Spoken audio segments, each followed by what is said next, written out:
of Saddam, who they made. They got rid of Bin Laden, who they made. They got rid of Gaddafi, who they also helped to make. And now look, we don't have no more Arab targets. So what are we going to do? It's time to come back home and focus on our original terrorists, the Negro Revolutionary. The legal system. We need to get all our great lawyers. Attorney Alton Maddox. All of those that came out of the Johnny Cochran School.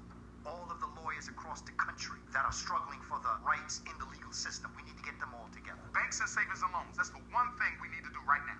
We can do it and we should. The second thing, independent African schools. All of this needs to be put in a curriculum and taught. Financial science, they have to be taught. Military science, they have to be taught. Agricultural science, they have to be taught. Diet and nutrition, they have to be taught. The wealthiest black people on the planet. Make no mistake about that. I've traveled every place that black people have been dispersed. I've been to South Africa, East Africa, Central Africa, West Africa, North Africa, all over South America, and all over the Caribbean. And there are no black people in the entire world doing better than we. In fact, we are the beacon of hope for every single person of African descent in the entire world. And we know that too much is given, much is required. I was just in London. They catching the same hell. I was just in Canada. They catching the same hell. St. Croix, Bermuda, everywhere I go, it is the same. So why are we not locking hands? Because white supremacy is global. What is the Trilateral Commission? America, Great Britain, Japan. They are global. United Nations, that is global. Council on Foreign Relations, that is global. Black people are not global. You're fighting a global enemy in a global enterprise, but you're not globally organized. People who classify themselves as white and they're being righteous and courageous, they themselves will attempt to, well, let's really look at it. Let's stop pretending. You see, we're talking about dialoguing together, or let's have dinner together, or let's get to know each other. No, we know each other, but let's talk specifically about the problem that we are dealing with. Let's put it on top of the table and try to be courageous, because I think people who classify themselves as white don't want to talk about it. And I would even say the majority of black people are fearful of talking about racism because they don't want to upset white people, because that can have its repercussions. We need to get rid of them sellouts. We need to get rid of those individuals who are looking out for themselves, who are the political arm of white supremacy. We need to vote smart. We need to put the people in and make them accountable to us for what is happening to us as a community. And if they're not willing to be accountable, then you don't have a job come election day. And we have to begin to show them that we mean this. Why don't we train the leaders to take over after us? Because we don't want to admit that one day we have to get off the soapbox. One day I won't be in front of the TV. One day Umar can't do the interviews. One day I'm not going to be a good speaker. One day I got to pass this over. But my ego wants it forever. I want to die with my boots on. And that's the problem with most black organizations. We elect them people for president of revolutionary groups at 70 and 80 years old. You don't see white people doing that. You don't see Chinese people electing presidents at 80. The eldership is for the wisdom and the training and the nurturing, not for black people. Our elders are out front. You mean to tell me you're the only person who can do that? You can't find nobody else younger? We still need our elders. They're the mind. They're the wisdom.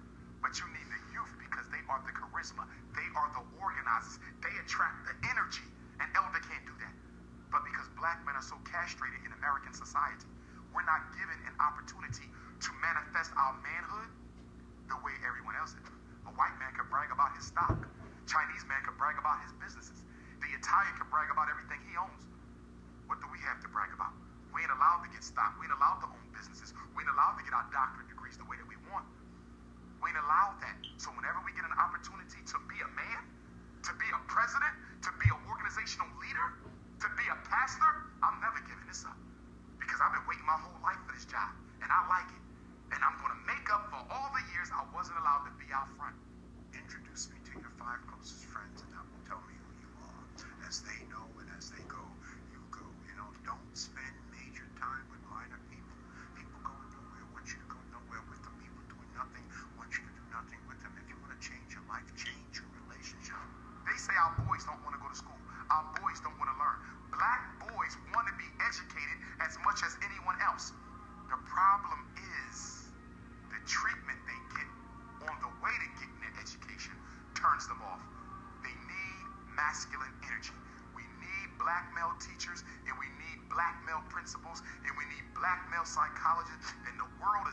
us that black men don't want to teach. That's a lie. They're not being recruited because public school is the domain of middle-class white women, and they do not want to see us in there because we will not allow them to treat our kids the way that they treat them. I am not speaking about all peoples of European descent or all peoples of African descent. I'm speaking of them as a group. Because I cannot deal and pull out certain ones. It's like Dr. Edward Scobie, the great Caribbean scholar, who used to always say, don't tell me nothing about no good white people. Because good white people act as shields for bad white people. And they will hide behind the shield of the good one to get into you. And then they'll do their devilment once they've arrived at you. I tell people all the time, I hope you're spending as much time raising the friends of your children that you're spending raising your child. Why? Because the pressure on your child from their so-called friends will be far greater than any pressure you will ever be able to put on your child. So your friends are critically important. Why? Because it's God's way of apologizing for your relatives. But I do think that we need to have more independent schools. We need more men to teach our children. We need to be able to turn our boys over to boys' summer camps in the summer with just men there, some brothers that come in there and deal with them. New article just came out in the New York Times called The Stories That Bind Us. Love this article.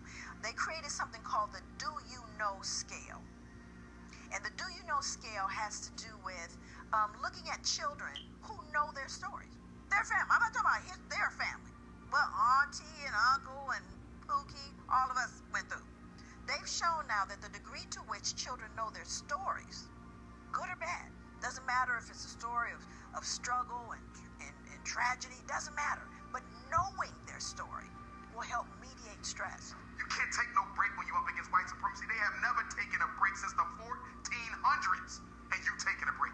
So the problem ain't that we fall short sometimes, is that we don't pick up and keep on going and prepare the next generation.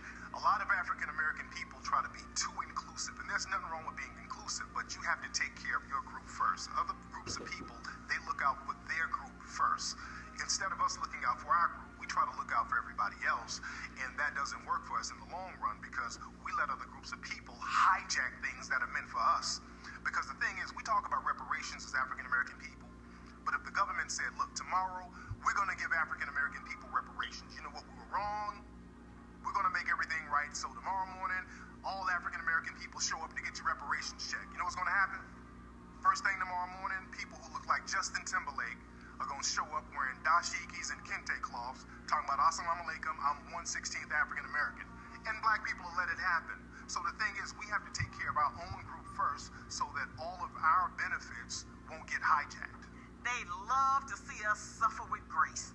Oh, it hurts so bad, Master, but I was going to keep on working anyway.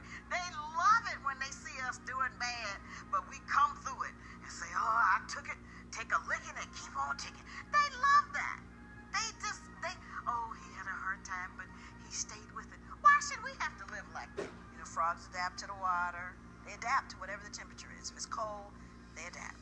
If you take it and they warm up, they adapt. You put it on the stove, they will adapt until they boil, literally. And all you gotta do is tap the bowl, and the frog will jump out. Just tap the bowl. So what happens to us is we are boiling. Someone needs to tap the bowl. That's what I do. I tap the bowl, and that's all you need. If you take a people, and in this people, they want to rise and do great things, and you do everything you can to make them rise and be great, they're great. You take this other people that want to be great, and you do everything you can to stop them from being great.